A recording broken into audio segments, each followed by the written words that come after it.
So here we go. The ice dance gold medal on the line. TANITH Belbin, the 17-year-old originally from Montreal, Quebec, Canada, and Benjamin Agosto, 20 years of age from Skokie Valley, Illinois, just outside of Chicago, in second place after the original dance.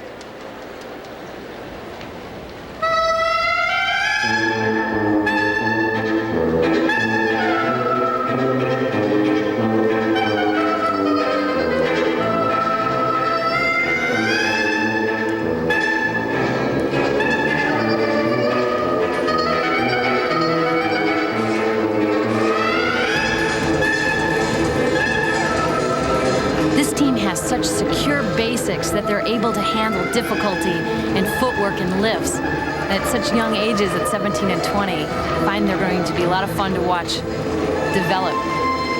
Look how close they are in the circular footwork pattern as they turn back to back. So many teams aren't capable of this.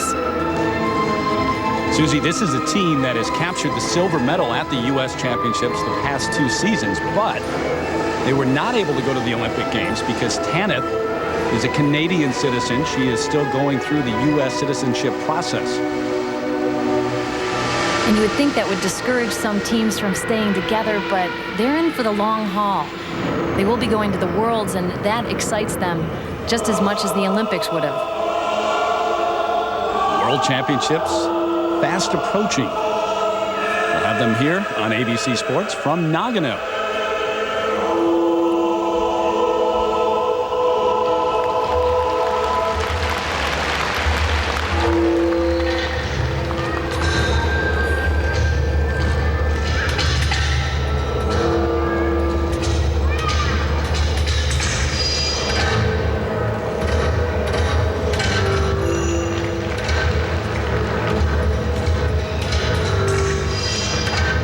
This entire season has been a comeback one for them of sorts, because it was in June when TANITH hit her head on the ice while working on a new lift for their original dance. She suffered a concussion, a minor skull fracture. She was off the ice for about 3 weeks, and when she came back, she had to practice with a helmet. Well, she's quite a determined young lady. When I had talked to her and Ben about it, it was like a no big deal sort of thing. They really worked through it quite well.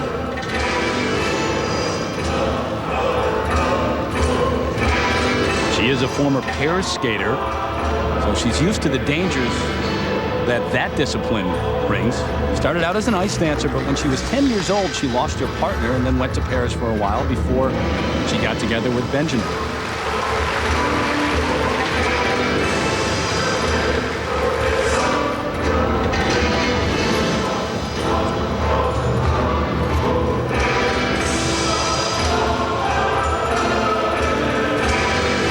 Very difficult low hydroblading move. He performs it on one foot. The balance and security between them, very important.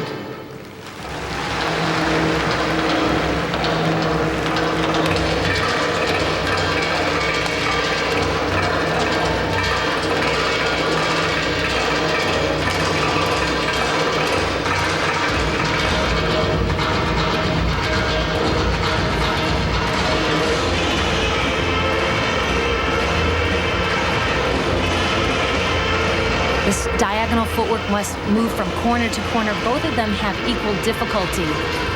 Oftentimes you'll see skaters doing very simple turns. Theirs require a lot of various direction changes. Very good.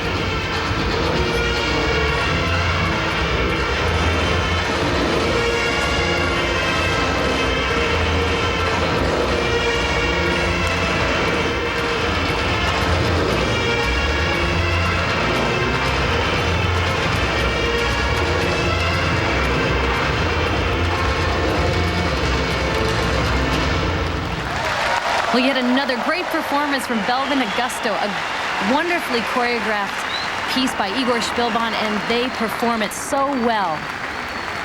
This was their first year on the Senior Grand Prix circuit, and they skated pretty well against some strong fields. They came in 5th at Skate America, 6th at Trophy La Ligue, and they're in a great position here. Both Ben and TANITH are so strong here. He's in low sit spin position, and then they break into one of the required elements, a dance spin. Very well centered. But this lift, a change of direction, he's on an inside edge curve, changes to an outside edge. Very tricky connection. That takes a lot of balance and great partnering. And here, a cartwheel lift that segues right into the dance spin, a great way of combining elements. Take a look at the judges. It's a panel of 9 working this event. And by the way, the Canadian judge here is Jean Semt, who was the judge who blew the whistle at the Nagano Olympics on the block judging that took place in that event back in 1998. She was suspended for a while, but is back and working ISU events. And Terry, there are deductions in the free dance. The biggest hit would come if you omit one of the required elements, the 5 to 7 lifts, the footwork sequences, or the dance spins. 5/10 deduction. And there will be 2 sets of marks, as always. The first for technical merit, and there they are, the low to mid 5s, up to 5.5 from the Japanese judge. Well, I would say the 5.5 is very accurate. A lot of difficulty in this program. And the presentation marks, again, mid 5s. 5.5s across the board, except for a 5.6 from the judge from Japan. TANITH Belbin, Benjamin Agosto, trying to stand on the podium here in Jeonju.